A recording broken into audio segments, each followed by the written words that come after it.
Good evening all my dear student. स्वागत है आप सभी का एक बार फिर से आपके अपने चैनल ई केमिस्ट्री एकेडमी में। और अगर अभी तक आपने ये चैनल लाइक और सब्सक्राइब नहीं किया है तो जरूर सब्सक्राइब करें और वीडियो को लाइक तो जरूर करिए सारे स्टूडेंट, ठीक है, ताकि अदर स्टूडेंट जो आए उनको पता चले कि यहाँ पे क्या चल रहा है। ठीक है, तो लाइक करना नहीं भूलें और कंटेंट आपको बिल्कुल मजा आएगा। तो हमेशा की तरह आज की भी शुरुआत हम लोग वैसे ही करते हैं, एक छोटी सी मोटिवेशनल शायरी के साथ। ठीक है, तो अर्ज किया है, इरशाद बोलने वाले घर पे बैठे बैठे इरशाद बोल सकते हैं। तो अर्ज किया है, खुली हवाओं की सोहबत बिगाड़ देती है, खुली हवाओं की सोहबत बिगाड़ देती है, कबूतरों को खुली छत बिगाड़ देती है। खुली हवाओं की सोहबत बिगाड़ देती है, कबूतरों को खुली छत बिगाड़ देती है। जो गुनाह करते हैं वो इतने बुरे नहीं होते, जो गुनाह करते हैं वो इतने बुरे नहीं होते, सजा न दे करके अदालतें बिगाड़ देते, सजा न दे करके अदालतें बिगाड़ देते। तो लास्ट क्लास में बच्चों मैंने आपको सिखाया था कि आरएस कॉन्फ़िगरेशन किस तरीके से किया जाता है। अगर कोई हमको फिशर कॉन्फ़िगरेशन दिया है तो कैसे करेंगे, और अगर हमको बेजडेस कॉन्फ़िगरेशन दिया है तो कैसे करेंगे। बच्चों आज की क्लास में मैं आपको सिखाऊंगा कि हाउ टू कन्वर्ट बेजडेस स्ट्रक्चर इनटू फिशर स्ट्रक्चर। कि अगर मान लो अपने पास एक कोई बिजनेस स्ट्रक्चर अपने को दी है, मान लो कोई ऐसी बिजनेस स्ट्रक्चर दी है हमें, कार्बन है, यहाँ पे मान लो लगा है CH3, इधर मान लो लगा है CH5, ऊपर की तरफ वाले में बेस वाले फॉर्म में हमने लगा दिया है ये, और डैश वाले फॉर्म में हमने लगा दिया है ये।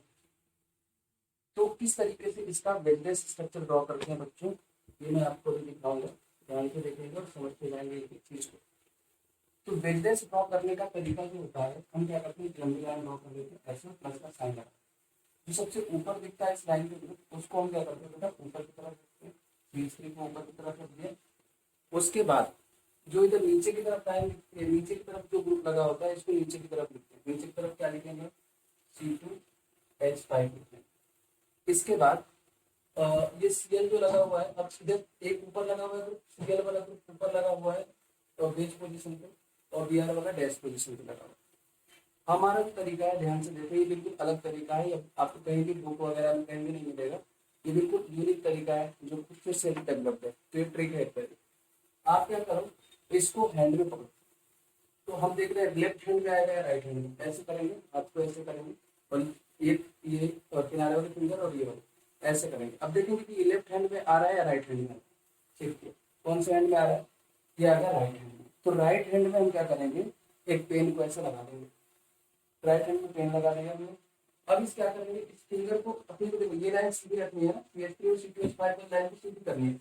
सीधी कैसे होगी, जब ऐसे घुमाएंगे तब, ये लाइन पे हाथ रखिए, इसको ऐसे घुमाएंगे तो सीधी होगी। तो अगर ये ऊपर की तरफ ग्रुप लगा है तो ये किधर जाएगा, ऑटोमेटिकली इस साइड जाएगा। ध्यान से देखिए, इस साइड जा रहा है, ऊपर फिंगर के ऊपर ऐसे रखा है हमने, इसको घुमाएंगे तो इस साइड जाए, मतलब ये ऊपर की तरफ वाला ग्रुप है। हमें पता है कि जो भी ग्रुप ऐसे लगा होता है ये एबव होता है, और ये जो होता है ये बिलो होता है।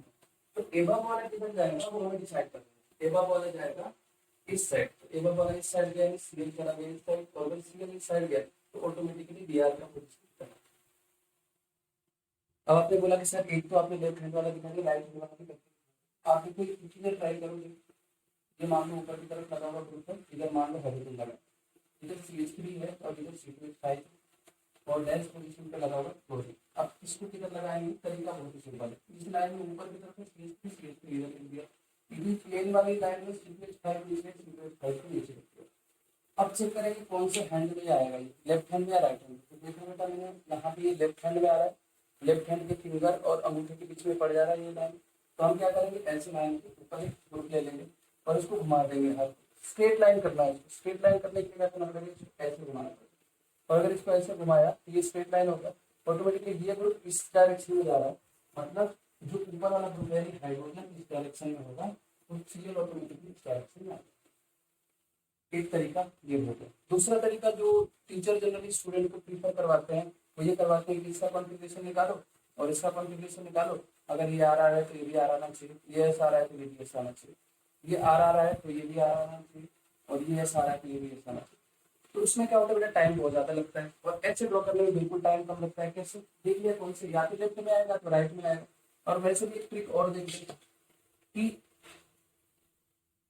अगर ये लेफ्ट हैंड में आया, सॉरी राइट हैंड में आया, तो डेफिनेटली ऊपर वाला ग्रुप लेफ्ट साइड जाएगा, तो इसको घुमाऊंगा तो ये लेफ्ट साइड चला गया। तो अगर राइट हैंड, लेफ्ट हैंड का इस्तेमाल किया, हम राइट हैंड का इस्तेमाल किया है, तो ऊपर वाला ग्रुप यानी वेज वाला जो है वो राइट में जाएगा। और अगर लेफ्ट हैंड का इस्तेमाल किया है तो ऊपर वाला ग्रुप यानी सीएल जो, सॉरी एच जो है वो राइट साइड है। लेफ्ट हैंड का जब इस्तेमाल कर रहे हैं तो ऊपर वाला ग्रुप राइट में जा रहा है, और राइट हैंड का इस्तेमाल कर रहे हो तो ऊपर वाला ग्रुप लेफ्ट में जा रहा है। आई होप आप इसको समझ चुके होंगे, और अगर समझ चुके हो तो आप अपने एक्सरसाइज में ट्राई करिए, आपका एक भी क्वेश्चन ऐसा नहीं होगा जो इस ट्रिक से नहीं बने, इस बात की मेरी गारंटी है। चलिए, तो नेक्स्ट टॉपिक है हमारा, अगला टॉपिक वो है मीजो कंपाउंड।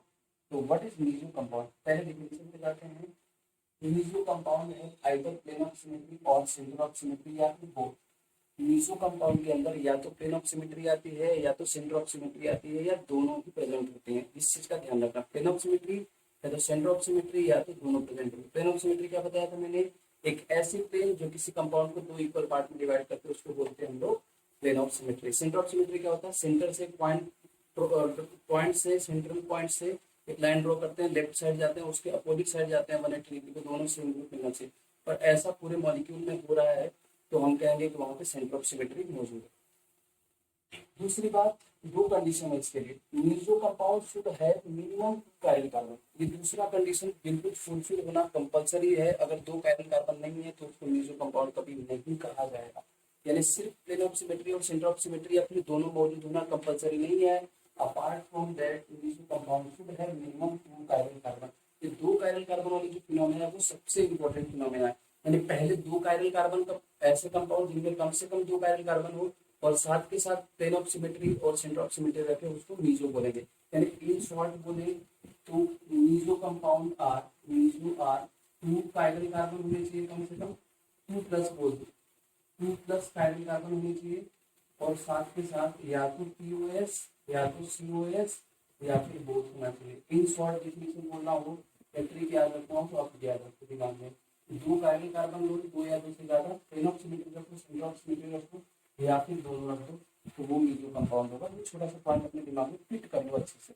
क्या बोला, या तो प्लेन ऑफ सिमेट्री हो तो सेंटर ऑफ सिमेट्री हो, या फिर दोनों हो, और कम से कम 2 कायरल कार्बन हो। जैसे मान लो अगर मैं बोलूं कि मेरा ये हैंड कायरल कार्बन है और ये हैंड भी कायरल कार्बन है, अब मैं ऐसे खड़ा हो गया, देखो ये कायरल कार्बन है, ये भी कायरल कार्बन है। अब अगर मेरे को बीचों बीच काट दिया जाए तो प्लेन ऑफ सिमेट्री आ जाएगी, बिल्कुल सिमेट्रिक दिखूंगा मैं चारों तरफ से। ये भी कायरल है, ये भी कायरल, कम से कम कितने कायरल चाहिए थे अपने को, 2 कायरल कार्बन, और उसके बाद पूरी की पूरी सिमेट्री चाहिए। तो इसका मतलब क्या हुआ, ऐसा कंपाउंड जिसमें प्लेन ऑफ सिमेट्री हो और कम से कम 2 कायरल कार्बन हो, ऐसे कंपाउंड को बोला जाएगा मीजो कंपाउंड। तो बहुत इजी सा डेफिनेशन है, अगर आप ध्यान से पढ़ते हो तो आपको बिल्कुल आसानी से ये क्लियर हो जाएगा कि मीजो कंपाउंड क्या होता है। चलिए, अब मैं सिखा रहा हूँ, ध्यान से देखेंगे आप। तो मीजो कंपाउंड को देखते हैं जरा। ये कायरल कार्बन है कि नहीं है, OH है, CH3H है, और ये पूरा का पूरा ग्रुप डिफरेंट है, मतलब कायरल हो गया। OH CH3H, और ये पूरा का पूरा डिफरेंट है, ये भी कायरल हो गया। ध्यान से देखें बच्चों, अगर इसमें बीच से कट कर दूं तो क्या इसमें मिरर इमेज दिखाई दे रहा है, अगर एक मिरर रख दिया तो क्या इसका इमेज दिखाई देगा अपने को, तो OH का मिरर इमेज OH, H का H और CH3 का CH3 दिखाई दे रहा है। इसका मतलब yes, it is the meso compound, ये मीजो कंपाउंड हो जाएगा। सेकेंड में देखते हैं, इधर CH3 इधर HCl पूरा ग्रुप वाला कायरल कार्बन है, इधर भी कायरल कार्बन है, प्लेन को कट कर दिया, ClCl HH CH3 meso compound, yes it is meso compound. कम से कम 2 कायरल कार्बन चाहिए था, plane of symmetry, centre of symmetry चाहिए थी, दोनों मिल चुकी है, इसका मतलब ये कंपाउंड कायरल कंपाउंड है। आसान है बिल्कुल। चलिए नेक्स्ट क्वेश्चन, थर्ड क्वेश्चन है हमारे पास, इसको चेक करके कायरल है या नहीं और मीजो है कि नहीं। पहले देखें, इस पे जो ग्रुप लगा है CH3 लगा, H लगा, इधर 2 अलग हो गए, इधर जाएंगे बेटा CH2 मिलेगा, इधर भी जाएंगे CH2 मिलेगा। इधर जो मैंने तरीका बताया था आपको कि अगर अलग अलग ग्रुप भी लगे तो उनको एक ही जगह रख के काटा करो, CH3 और H, तो रख करके काटेंगे बेटा, तो आधा CH3H का पार्ट ऊपर जाएगा, आधा CH3 का पार्ट H का पार्ट नीचे जाएगा। यानी ना तो ये कायरल नहीं हो पाएगा, और अगर ये नहीं हो पाएगा तो H में इसको रख करके काटे, इसको रख करके काटे तो क्या रखेंगे अपन, CH3 और H, और इधर लगा हुआ है CH3 और H, और इसको भी काटे तो ये भी कायरल नहीं हो पाएगा, इसमें कोई कायरल कार्बन नहीं है। और आपसे जो ऑब्वियस सी गलती होने वाली है वो क्या हो जाएगी, ये कायरल कार्बन नहीं है तो इसमें मीजो भी नहीं होगा। आप गलती क्या करोगे, जब क्वेश्चन जल्दी जल्दी सॉल्व करते हो तो आप कैसी गलती करते हो मैं दिखाता हूँ। आप किसी क्वेश्चन को ऐसे करोगे एग्जाम में, बिल्कुल जो बच्चों की गलतियां होती हैं मैं उनसे बात कर रहा हूँ, और आप भी बच्चे हो तो आपसे भी ये गलती होना कॉमन सी बात है। कैसे, आप बिल्कुल खाली प्लेन ऑफ सिमेट्री, हाँ सर प्लेन ऑफ सिमेट्री दिख रही थी, ये भी कायरल, मुझे कार्बन दिख रहा था कायरल, ये भी कायरल दिख रहा था। क्यों, इधर गए तो अलग था, इधर काटे थे, इधर सर इसको काट दिया ऐसे पकड़ करके, काटा तो ऊपर से H3 नीचे H दिख रहा था, ऐसे करके आप आंसर गलत लग दीजिए। तो यहाँ पे आप सीधी वाली गलती ऑब्वियस है होना, और ऐसी गलती आप करोगे तो सिलेक्शन भी नहीं होना ऑब्वियस है। तो इसका मतलब ऐसी गलती अपने को नहीं करना है, ऐसी गलती से बचना है, और ऐसी गलती से बचने का तरीका यही है, आप ध्यान रखो कि जब भी एक कार्बन के दो अलग अलग ग्रुप लगे हो उनको एक ही जगह रख के काटते हैं, क्योंकि ये एक्चुअल में कैसे होता है, जो आप काट रहे हो ना बेटा, वो काटने का तरीका क्या होता है मैं दिखाता हूँ। कैसे हाफ हाफ बढ़ जाते हैं, मान लो कि ये दो ग्रुप, इमेजिन ये दोनों ग्रुप, तो जब मैं इसको कट करूंगा ना यहाँ से हाफ हाफ, तो ये हाफ कटेगा और ये भी हाफ कटेगा, तो दोनों पार्ट को हाफ हाफ नहीं है। यहाँ से जब मैं काटूंगा इसको, यहाँ से ऐसे करते जाऊंगा, तो ये जो ग्रुप लगे हैं ये भी हाफ हाफ कट जाएंगे, और हाफ हाफ कटेंगे, इसको ऐसे देखो आपको क्लियर होगा। जैसे मैं यहाँ सामने से काटता हूँ, सामने से जब इसको काटूंगा तो ये हाफ हाफ दोनों पार्ट में डिवाइड होंगे, इधर भी हाफ जाएगा इधर भी हाफ जाएगा। और आप क्या गलती कर रहे थे, आप ये मान ले रहे थे कि आप ऐसे प्लेन में काट रहे थे, तो ब्लू वाला चला गया सर ऊपर की तरफ और रेड वाला गया नीचे। मैं कैसे काट रहा हूँ, हाफ ब्लू को भी काट दे रहा हूँ, हाफ रेड को भी काट दे रहा हूँ, हाफ इस प्लेन को भी काट दे रहा हूँ। तो ये तरीका है, इस चीज का ध्यान रखें, ये गलती आपसे दोबारा नहीं होनी चाहिए, जैसा कि मैंने मेंशन आपको कर दिया। ये तरीका हो गया मीजो कंपाउंड फाइंड करने का। अब मुझे पता है आप मीजो कंपाउंड में गलती नहीं करोगे, तो एक क्वेश्चन देखते हैं छोटा सा, इसको आप सॉल्व कर लेते हो या नहीं सॉल्व कर पाते हो। ये कंपाउंड है, देख करके बताओ मीजो है कि नहीं है। तो ध्यान से देखेंगे, CH3 यहाँ पहले कायरल है कि नहीं है, CH3 हो गया, H हो गया, ये ग्रुप में इधर गया तो CH2 मिला, इधर गया तो C के साथ CH3 और H मिला, यानी ये कायरल है। ये भी ऐसे ही कायरल हो जाएगा, चाहो तो कर लो। अगर दोनों कायरल कार्बन तो प्लेन ऑफ सिमेट्री या सेंटर ऑफ सिमेट्री होनी चाहिए। अगर मैं बेटा इस प्लेन से कट करता हूँ, ध्यान से देखने जरा, मैं यहाँ से प्लेन लेकर के मैं कट करता हूँ, तो दोनों इसको हाफ हाफ में डिवाइड कर देगा। ध्यान से देखेंगे, जैसे मैं अगर इसी चीज को थोड़ा सा ऐसे लिखता हूँ तो आपको और ज़्यादा क्लियर होता है। ये क्वेश्चन मैं ऐसे करके देता हूँ तो ये ज़्यादा अच्छे से आपको ये कुछ नहीं है, वही है, बस इसको लोग हटे यहाँ से काट कर साफ साफ दिखाएगा कि हाँ खाएगा। तो क्या मैं इस तरह से बता सकता हूँ कौन सा कंपाउंड मीजो कंपाउंड है, कौन सा कंपाउंड नहीं है। प्लेन ऑफ सिमेट्री चेक करना है, सेंटर ऑफ सिमेट्री चेक करना है, और इसके अलावा क्या चेक करना है अपने को, कम से कम 2 कायरल कार्बन होने चाहिए। एक और 3 कायरल कार्बन वाला एग्जाम्पल दिखाता हूँ मैं आपको, तो वो भी देख करके आप आसानी से बता दोगे कि ये कायरल है कि नहीं है। ध्यान से देखते हैं, OH है, H है, COOH है, OH है, H है, इधर भी COOH, OH, H, OH, OH, H, H और भी COOH। ध्यान से देखते, अब यहाँ पे कायरल कार्बन की संख्या हो जाएगी 3, कैसे कैसे 3 होगी, ये हो जाएगा 1, ये हो गया 2, ये हो गया 3, और इस तरीके से कायरल कार्बन की संख्या हो जाएगी टोटल हमारे पास 3। टोटल कायरल कार्बन आर 3, और अगर 3 कायरल कार्बन है तो यहाँ से मैं कट करूँ प्लेन को, देखो H आधा आधा बढ़ जाएगा, OH भी आधा आधा दोनों को बढ़ जाएगा, और ये ऊपर वाला पार्ट इस वाले पार्ट का मेरे इमेज दिख ही रहा है, यानी यहाँ पे भी POS है प्लस 3 कायरल कार्बन है, और अगर ऐसा हो जाए तो ये मीजो कंपाउंड डेफिनेटली है। तो बेटा मैंने आपको सिखा दिया व्हाट इज मीजो कंपाउंड। अब आप अपने मॉड्यूल के सारे मीजो कंपाउंड को आसानी से सॉल्व कर सकते हैं। तो ये तरीका हो गया मीजो कंपाउंड कैसे आइडेंटिफाई करते हैं, कंपाउंड मीजो कंपाउंड है कि नहीं कैसे पता करेंगे, तरीका मैंने आपको सिखा दिया। अब बेटा हम सीखेंगे अगला टॉपिक है हमारा what is enantiomer and what is diastereomers. Meso compound के बारे में एक छोटी सी बात अगर मैं बताऊं आपको, तो वो ये होती है कि meso compound are optically inactive. Meso compounds are optically inactive due to internal compensation. What is the meaning of this line, let me explain you. क्या बोला मैंने कि ऑप्टिकली इनएक्टिव होंगे, और क्या होंगे साथ के साथ, ऑप्टिकली इनएक्टिव के अलावा क्या होंगे, ये इंटरनल कंपनसेशन की वजह से ऑप्टिकली इनएक्टिव। तो क्या मतलब है वो ध्यान से देखिए। जैसे मान लो मैंने ये कंपाउंड लिया, तो मैंने बोला था ये कंपाउंड अगर हमने लिया है तो ये कंपाउंड है मीजो कंपाउंड, ये कंपाउंड ये मीजो, क्यों, क्योंकि यहाँ फ्लेरम से होती है। अब मैंने बोला कि ये ऑप्टिकली कनेक्टिव होता है, वो कैसे होता है वो ध्यान से देखिए। तो होता क्या है कि ये मान लो ये वाला पार्ट जो है ना, वो मान लो कि +30 डिग्री रोटेट कर रहा है क्लॉक वाइज डायरेक्शन में, तो ये उसका मिरर इमेज है, ये उसका मिरर इमेज, और मिरर इमेज हमेशा उल्टा काम करता है। तो अगर ये +30 डिग्री रोटेट करेगा क्लॉक वाइज, तो ये एंटी क्लॉक वाइज रोटेट करेगा, और कितना रोटेट करेगा, -30। अब समझना जरा ऑप्टिकल कनेक्टिव कैसे है। तो कोई लाइट है जो ऐसे जा रही है, तो इस कंपाउंड के हाफ पार्ट में उसको क्लॉक वाइज डायरेक्शन में ऐसे रोटेट करते हैं, जाना था सीधे, और इसको रोटेट करते हैं ऊपर वाले पार्ट में, इसके ऊपर वाले पार्ट में कहते हैं क्लॉक वाइज डायरेक्शन में रोटेट करते हैं। नीचे वाला पार्ट इसका क्या करेगा, उसका अपोजिट काम करेगा, क्योंकि मिरर इमेज अपोजिट काम करने का मतलब क्या हुआ, इस वाले पार्ट में इसी लाइट को वापस से एंटी क्लॉक वाइज डायरेक्शन में रोटेट कर देगा, कितने डिग्री, 30 डिग्री। तो वापस से ये लाइन जो जा रही थी शुरू में, बाद में भी सॉल्यूशन के अंदर से गुजरने के बाद, सॉल्यूशन के अंदर से गुजरने के बाद वापस से कुछ स्ट्रेट लाइन हुई, कैसे, आधे पार्ट में क्लॉकवाइज घुमाया और आधे पार्ट में फिर से एंटी क्लॉकवाइज उतना ही घुमा दिया। यानी जैसी लाइट है ये रोटेट हुई थी आधे पार्ट से, आधा पार्ट से वापस से उतना ही रोटेट हो गई, और नेट रोटेशन जैसे आ रही थी वैसे ही निकल गई। इसका मतलब क्या हुआ कि ये जो है इंटरनल कंपनसेशन है, इंटरनली आधा पार्ट दूसरे पार्ट को कंपनसेट कर दे रहा है, जितना वो प्लस में घूम रहा है इतना ही माइनस में घुमा दे रहा है। Net rotation is equal to 0, और अगर नेट रोटेशन 0 है तो ऑप्टिकली कैसा होगा, इनेक्टिव होगा।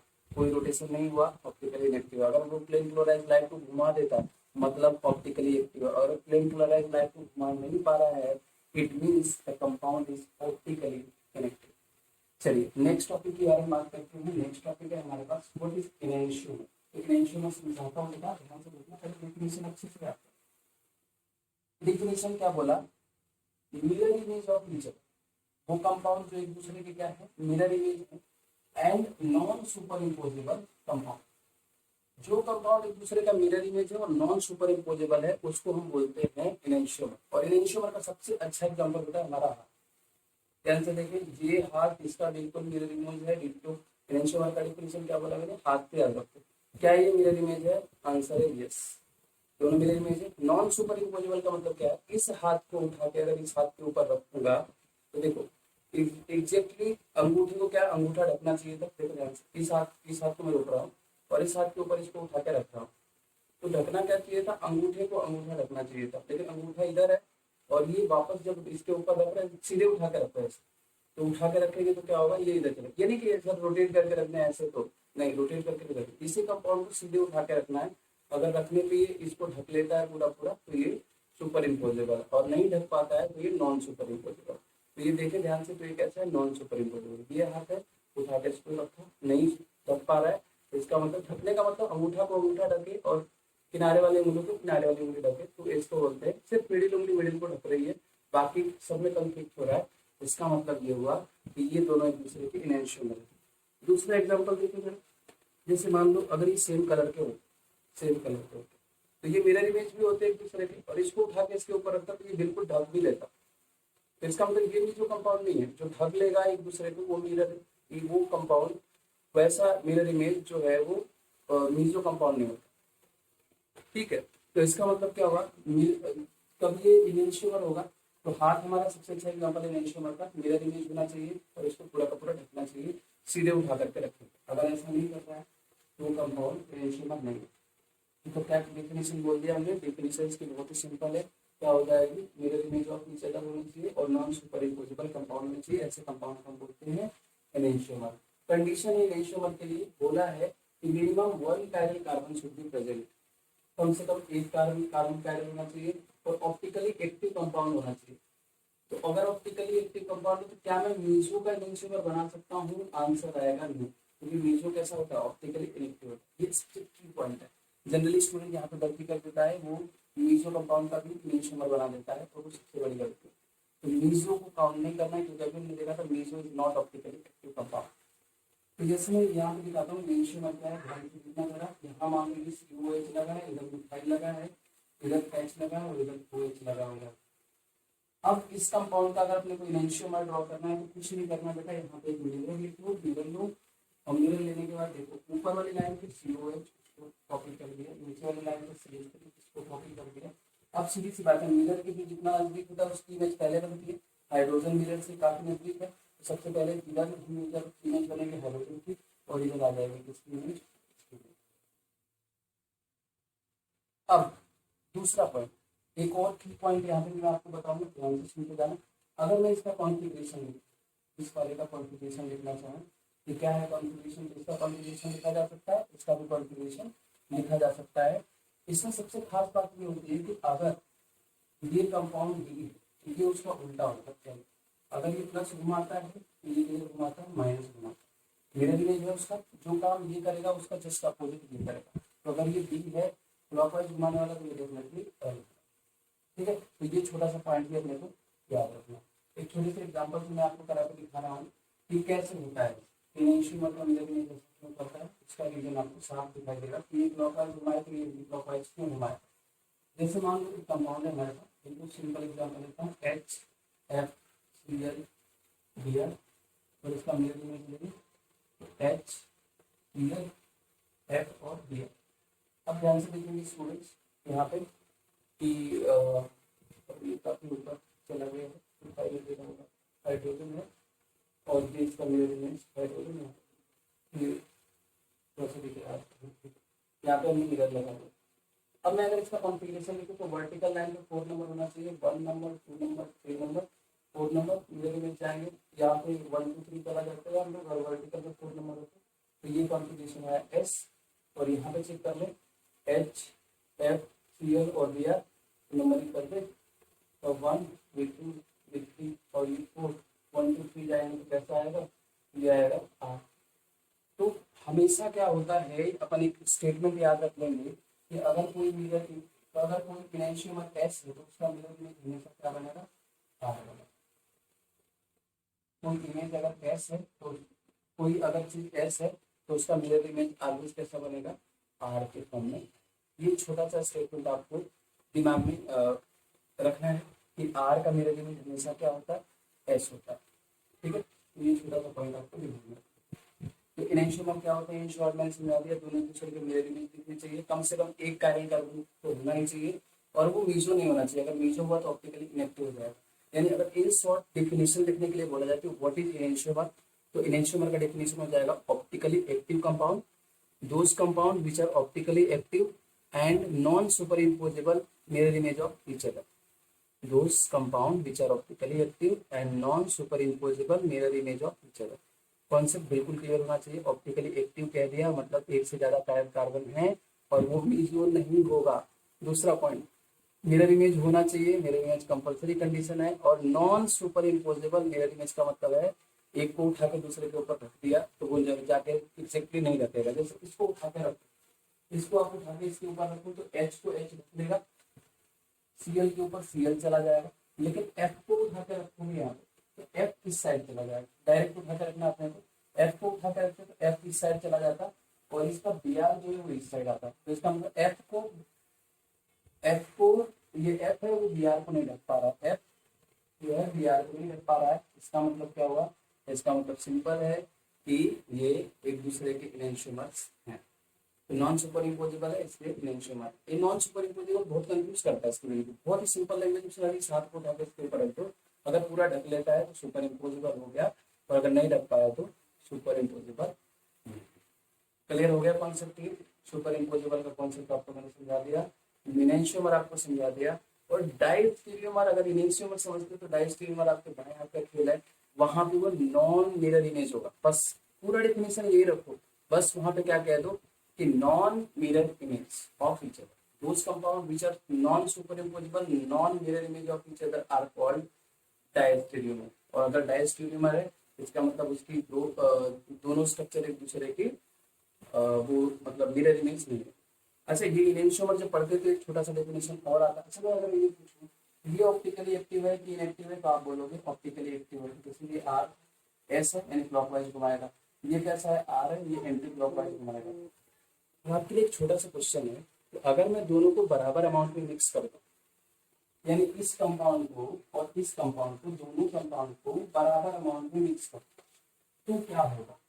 जैसे मान लो अगर मैं इसका 200 ग्राम ले लूं और इसका भी 200 ग्राम ले लूं, यानी हमने बोला कि इसका 50% और इस कंपाउंड का भी 50%, यानी एक बीकर में ये है कंपाउंड, बीकर नंबर 1 में ये कंपाउंड है, बीकर नंबर 2 में ये कंपाउंड है, इसका 50%। अगर एक बीकर थर्ड बनाया तो इसमें क्या आ गया, 200 ग्राम इसका, 200 ग्राम इसका, यानी टोटल कितना है 400 ग्राम। तो 400 ग्राम का 200 ग्राम कितना 50% है, और ये भी कितना 50%। तो अगर मैं 50% आर वाले को और 50% एस वाले को मिला दूं, और मैं आपसे पूछती थी बताओ नेट रोटेशन कितना होगा, तो इसने जितना घुमाया उतना ही ये भी घुमा देगा, यानी अगर एक क्लॉकवाइज घुमा रहा है तो दूसरा एंटी क्लॉकवाइज घुमा देगा, और नेट रोटेशन हो जाएगा 0, और नेट रोटेशन 0 हो जाएगा तो ये जो मिक्सचर बनेगा वो ऑप्टिकली इनेक्टिव बनेगा, और इसी मिक्सचर को कहा जाता है बेटा रेसनिक मिक्सचर। तो नेक्स्ट डेफिनेशन है हमारा रेसनिक मिक्सचर क्या होता है। तो रेसनिक मिक्सचर जो है वो रिलेटेड है किससे, इनेंशियोमर से। तो अगर हम दो enantiomer when two enantiomers are mixed in equal amount का मतलब 50-50% दोनों हो जाए, then solution is called, ये solution बन जाएगा, solution is called, the mixture is called racemic mixture। इसी मिक्सचर को क्या कहते हैं हमें, रेसनिक मिक्सचर। और रेसनिक मिक्सचर जो होता है ऑप्टिकली इनेक्टिव होता है। ऑप्टिकली इनेक्टिव क्यों होगा उसका रीजन आपको समझ में आ गया होगा। एक पार्ट आर रोटेट कराएगा, दूसरा पार्ट एस रोटेट कराएगा, and net rotation will be 0। और अगर नेट रोटेशन 0 हुआ तो वो कंपाउंड कैसा हो जाएगा, वो कंपाउंड हो जाएगा optically inactive. Enantiomer optically active compound होते हैं, दोनों इंडिविजुअली एक्टिव है, लेकिन ये दोनों जब मिलते हैं तो इसको कहते हैं एक्सटर्नल कंपनसेशन। एक्सटर्नल क्यों, क्योंकि इसके रोटेशन को ये वाला 0 कर रहा है, बाहर से कोई कंपाउंड आया एक्सटर्नली कंपाउंड आकर के क्या कर रहा है, इसके रोटेशन को 0 कर रहा है, तो इसीलिए ये कहलाएगा एक्सटर्नल कंपनसेशन। तो इनेंशियोमर का डेफिनेशन आपको बता दिया, रेसनिक मिक्सचर का भी डेफिनेशन बता दिया। रेसनिक मिक्सचर का डेफिनेशन में क्या हो जाएगा, जब दो इनेंशियोमर को इक्वल प्रोपोर्शन में मिला दिया जाता है तो उससे जो सॉल्यूशन फॉर्म होता है उसी को कहा जाता है, क्या कहा जाता है, उसी को कहा जाता है रेसनिक। तो ये रेसनिक मिक्सचर वाला पार्ट हमने आपको समझा दिया। अब मैं आपको एक दो क्वेश्चन देता हूँ, इनके आंसर आप कमेंट बॉक्स में जरूर लिखना, और अगर आप अभी तक आपने वीडियो को लाइक नहीं किया है तो वीडियो को लाइक जरूर करिए, ठीक है। ये आपके लिए कह रहा हूँ क्योंकि आपके जो फ्रेंड्स होंगे उनको भी लगेगा कि कुछ अच्छा पढ़ाया जा रहा है तो वो भी आकर के पढ़ेंगे। और मैं चाहता हूँ कि एक अच्छा एजुकेशन हर बच्चे का हक है, वो अच्छी एजुकेशन गेन करे, ठीक है। तो एटलीस्ट आपके लाइक शेयर और कमेंट से हो सकता है किसी और का भी भला हो जाएगा, ठीक है। तो लाइक करिए, शेयर करिए, और अपने दोस्तों को जरूर बताइए इस चैनल के बारे में, ताकि वो ज़्यादा से ज़्यादा स्टूडेंट यहाँ पे आकर के पढ़ सकें, अपनी सभी समस्याओं का हल यहाँ पे पा सकें, ठीक है। तो जो बच्चे नए हैं, अगर चैनल को सब्सक्राइब नहीं किया है तो चैनल को सब्सक्राइब कर लें। अगले लेक्चर में हम लेकर के आएंगे कुछ अच्छे क्वेश्चन इनेंशियोमर के, डायस्टेरियोमर के, और रेसनिक मिक्सचर तो कुछ है नहीं, इसमें कोई ज़्यादा सोचना नहीं है। इसके अलावा मीसो कंपाउंड के, मीसो कंपाउंड में सॉरी मतलब फिशर स्ट्रक्चर में स्ट्रक्चर को हम रोटेट भी कर सकते हैं, चेंज भी कर सकते हैं, तो वो भी मैं सिखाऊंगा। स्टीयरिंग व्हील रूल क्या होता है, ये सारे कॉन्सेप्ट आपको मिलेंगे अगले लेक्चर में। तो तब तक आप देखते रहिए, और अगले लेक्चर में आप हमसे मिलिए। अगले लेक्चर में और इंटरेस्टिंग लेक्चर में लेकर के आऊँगा आपके लिए। चलिए, तब तक के लिए धन्यवाद।